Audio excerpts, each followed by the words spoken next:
how I want the talk to go. But first, I want to say thank you to everyone, all of my subscribers. I want to say thank you to you guys for being so patient.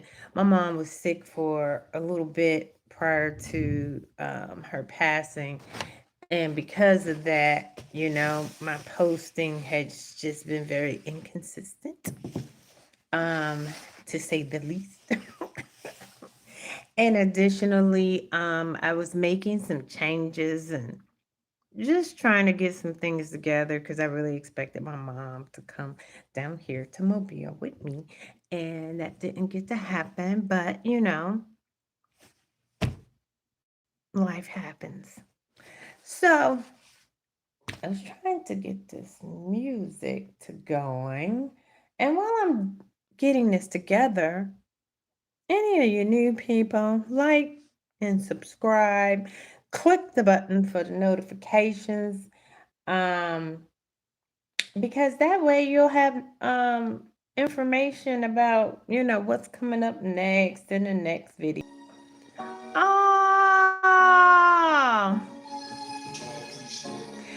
hey, y'all, for real, for real. Now I'm ready. Now I'm ready. Okay. Listen, y'all.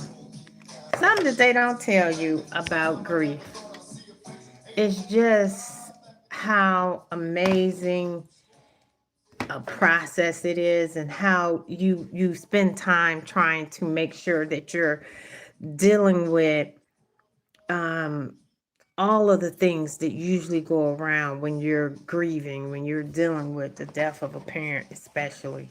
And oftentimes, what people don't understand is that it at first it's not something where you're going to be um, in a space and in a place where you're feeling like you have it all together.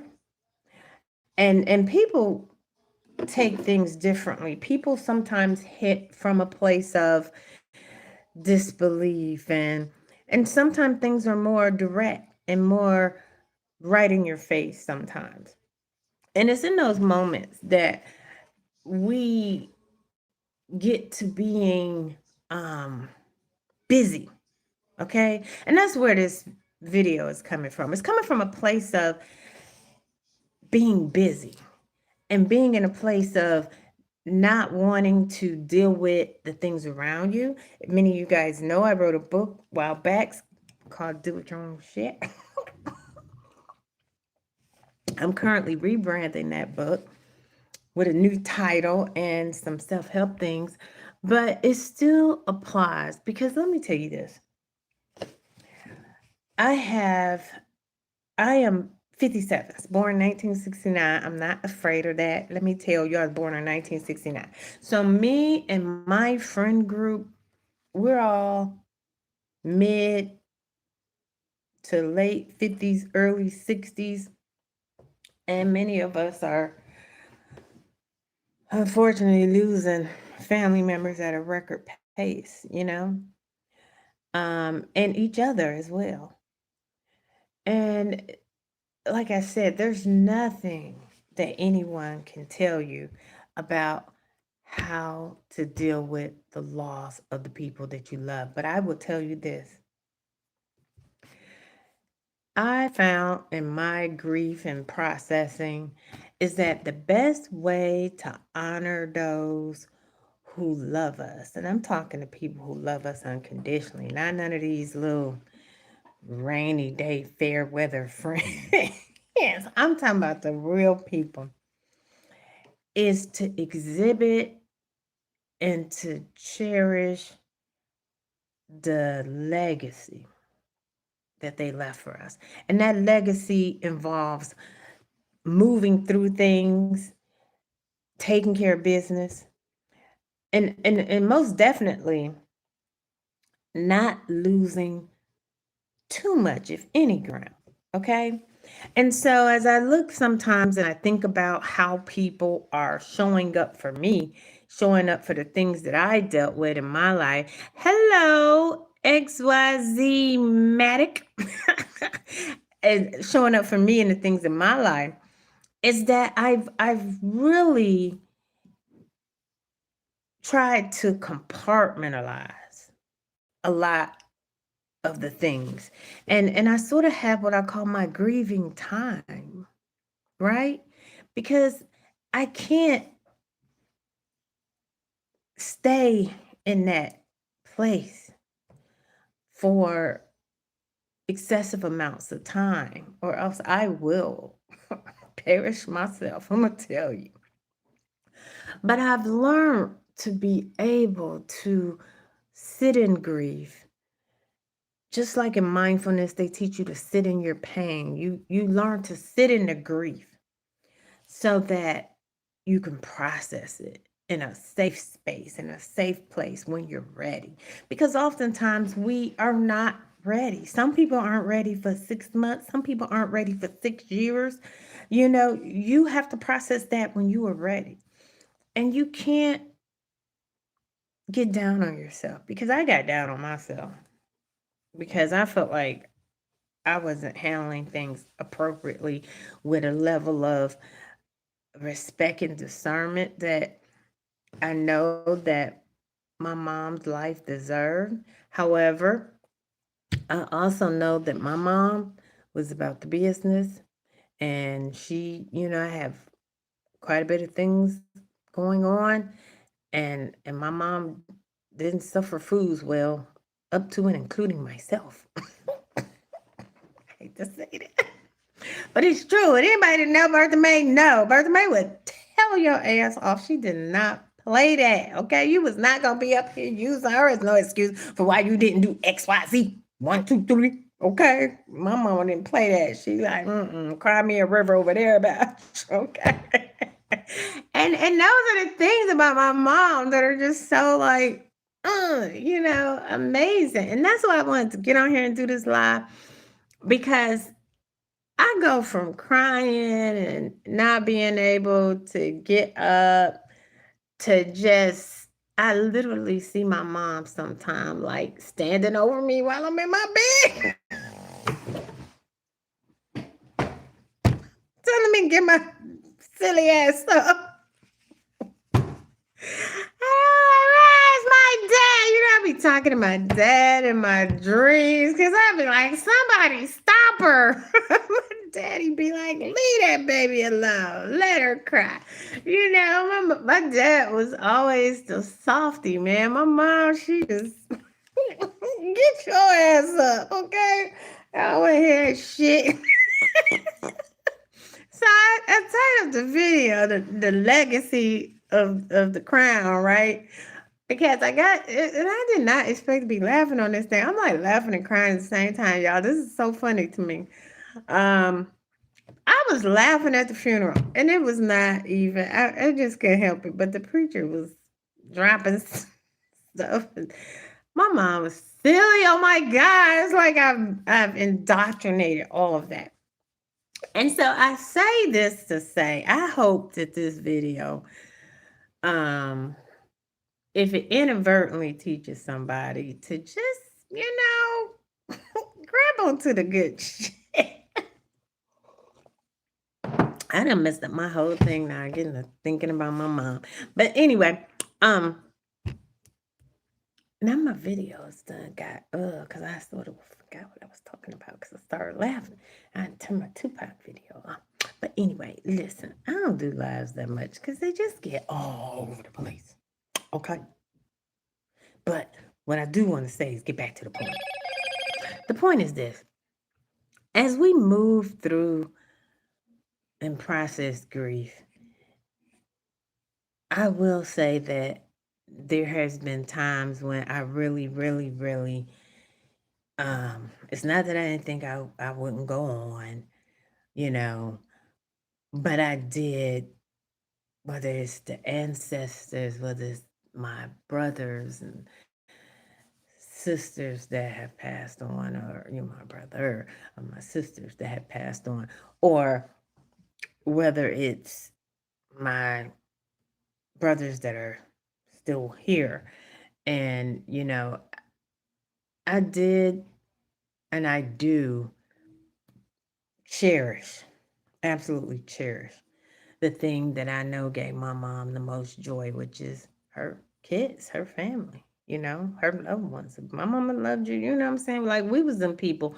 We could have really lived like on a farm somewhere with no other people around and just been happy dappy. Okay. I mean, going to town and stuff, go to school, but for the most part, because because we were very a self-contained type of unit. And that's a blessing. That's a blessing because so many people, my mom sacrificed so much for her family. And I've come to learn that as I go through some of her journals, I got all these journals and books she was writing in all the time. I be reading this stuff. This was from 2004. It's 20 some years old. You know what I'm saying? She just got all these little journals, my mommy's handwriting. I love it. And I read these things and I read these notes that she write. And and I really have a deeper insight into the lengths that she went through when one of us would call and when one of us would be in trouble or she would just, boy. And in reading these journals and having them, it has changed my life to the extent of I have to make sure that I am creating a safe space for myself. So in legacy of crown passing queens, sometimes you have to look and say, ever since my dad passed, I've been on autopilot about my mom and my family members. And now that my mom is gone and my dad's been passed and the boys are grown, I'm like, okay, gotta get a life, huh? It's hard getting a life. Hello, biscuit. It's hard. You gotta think about it like, whoa, I gotta get a life. What's that about? But I do find that that is also a thing that we're grieving, we disconnect. And we disconnect to a detrimental level. You know? It's easy for me to live in my head because I already was living there, okay? I stay there. I got like multi-billion-dollar properties in my brain. I just be loving it there, okay? However, in this process of dealing with this grief and dealing with the loss, I am saying to myself, I have to go out. I have to do things. I have to stay connected with people. I have to make new connections with people. I have to live. Because my mama lived, man. She lived more than me. She had more fun than me. I want to have some fun. I don't know how, but I'm working on it. Okay. But my mom treated us each in the manner in which we needed to be treated. And that is something that's so I'm learning. Okay. And I used to get mad at my mom because she would never like advise me and tell me stuff. She's always telling my brothers and sisters what to do. Different ones, various ones, different stuff. Not everybody, but she had what I call the favorites. And they always got told this or that or whatever. And now I really harken back to the things that my mom said, which were, I don't need to tell you what to do. You know what to do. Stop being stupid. Isn't that nice? God get stupid, but you know what I'm saying? They get, they just getting tired. Okay, it's like, girl, stop asking stupid questions. And it's one of those things where it's like, okay, maybe I do know what to do, but I just want you to tell me since you tell everybody else what to do. And now, the biggest thing I miss is my mom just looking at me like, I ain't gonna tell you nothing. Just do what you're supposed to do. And so I sometimes sit around like I don't know what to do because my mama ain't here to admonish me. I've been getting admonished all my life. Now all of a sudden there's no one to tell me, you know. I mean, it's just amazing. This is funny. I did not expect it. Hey, I got like this. I didn't because I expected it to be all like, but it's just, it's just a testament to Bertha May. I'm telling you, because she is so funny. My mom was so funny. She just really. Oh God, we spent so much time in the kitchen, my mom, because she tell y'all for dinner, cook you a wonderful dinner. I love to cook too. Anyway, my little live done went 18 minutes, and I don't even know if I'm doing something right. But anyway, I'm gonna be off here in a second because I done missed the point. But what I am saying is this: if you are some of my besties, and we're just like I said, losing parents back to back, left and right, all over the place. And I mean, I'm gonna say, my mom used to always say, trouble don't last always. Trouble don't last always. It don't last all that long. You just grant and bear it and get to the other side. And Lord knows that's what I'm trying to do because I finally decided to change all the deadlines I had for books I was letting out. I changed just everything. I mean, I handled business that needed to be handled, things I'm working on with my law license and all that stuff, handled that, did everything, turned stuff in, do stuff I'm supposed to do. And my mom, she was so instrumental in me even finishing law school. Okay. So I really started on that journey so that I could have all that stuff back together. And she would stop worrying. She worried about me because she said I wasted money. I do. But anyway,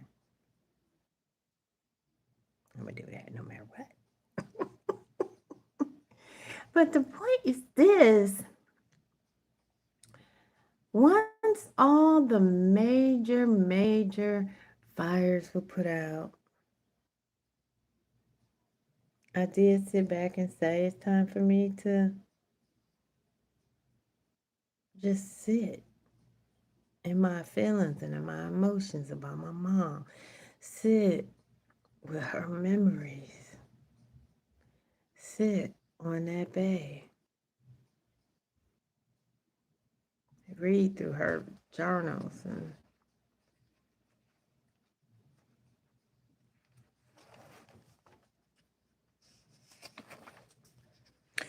understand the things that she wanted me to know.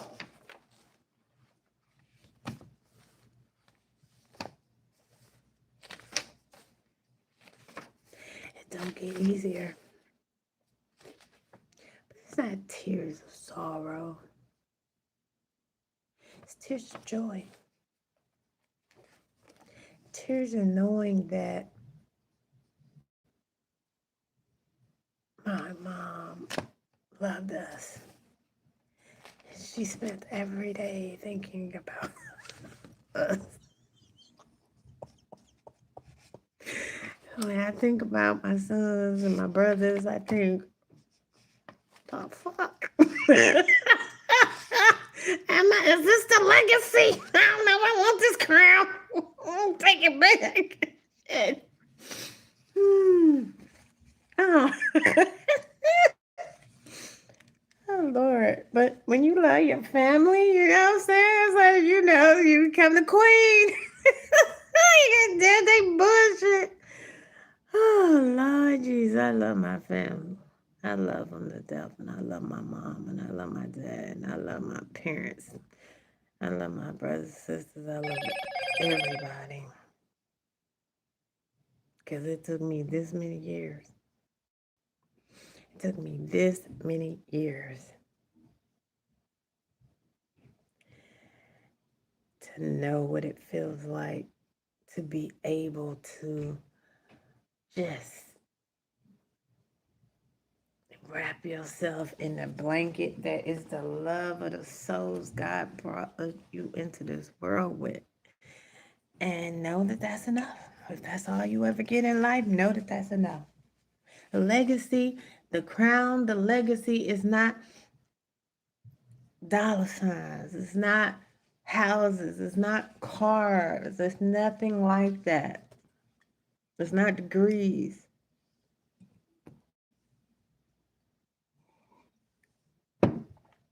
The legacy of the crown,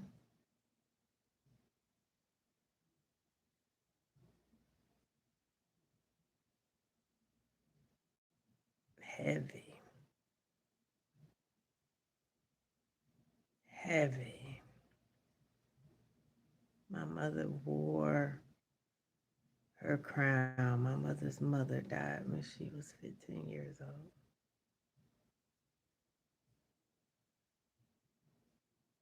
And even with that lack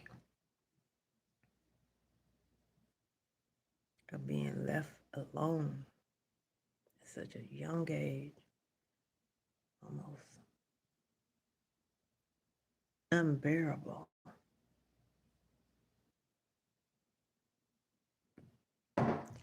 She never left us alone. And that has humbled my spirit because I have some people who I know love me. And if you're in earshot,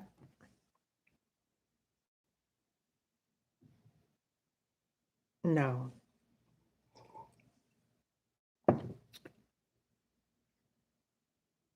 I understand now why I don't suffer fools very well. And I don't give my love freely. Mm-mm. I hate to say it, but it's real talk. I don't fuck with everybody. Because my mama, you did not have to be blood. If she loved you, she did not leave your ass alone. And I'm the same way. And that's why I don't fuck with a lot of people. I can't. I can't. I can't. It's too much. Too much. Okay?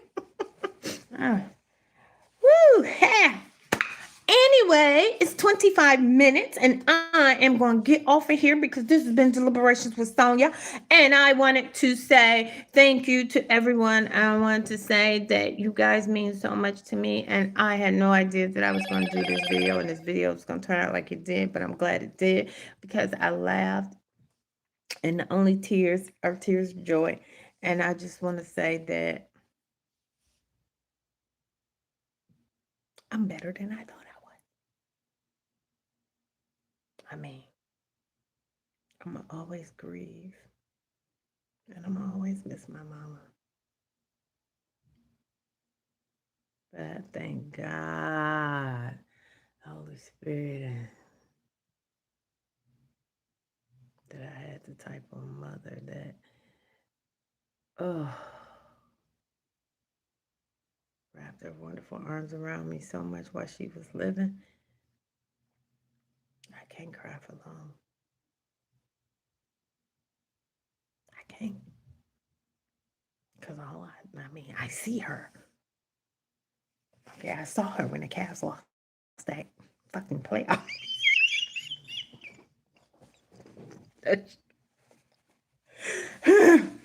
She came to visit me when they traded Miles Garrett. It's like, what the fuck? I'm like, I don't know what the fuck. Anyway, this is Business Liberation with Sonya. I'm your girl, Sonya. Look, I'm getting my head out my ass in a more methodical manner. And you like, share, subscribe because I'm going to go ahead and start putting these puppies back out there twice a week at least. I may get to where I start daily because this sort of been good therapy. Anyway, like, subscribe. This is your girl Sonya with Deliberations with Sonya, and the topic was heavy, and I'm glad that many of you got on here and you hung in. And for all of you that left messages in the chat, I just got to say, I don't really know how to do that yet. I mean, I rarely do lives.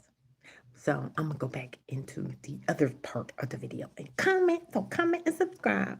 And if you like this, or you want me to do more, or you want to be a guest on Deliberations with Sonya, and we can just cry together. Because grief is better in groups. Yeah. It's better when you're not alone, because then you can think about all of the wonderful good things that you have with your loved ones.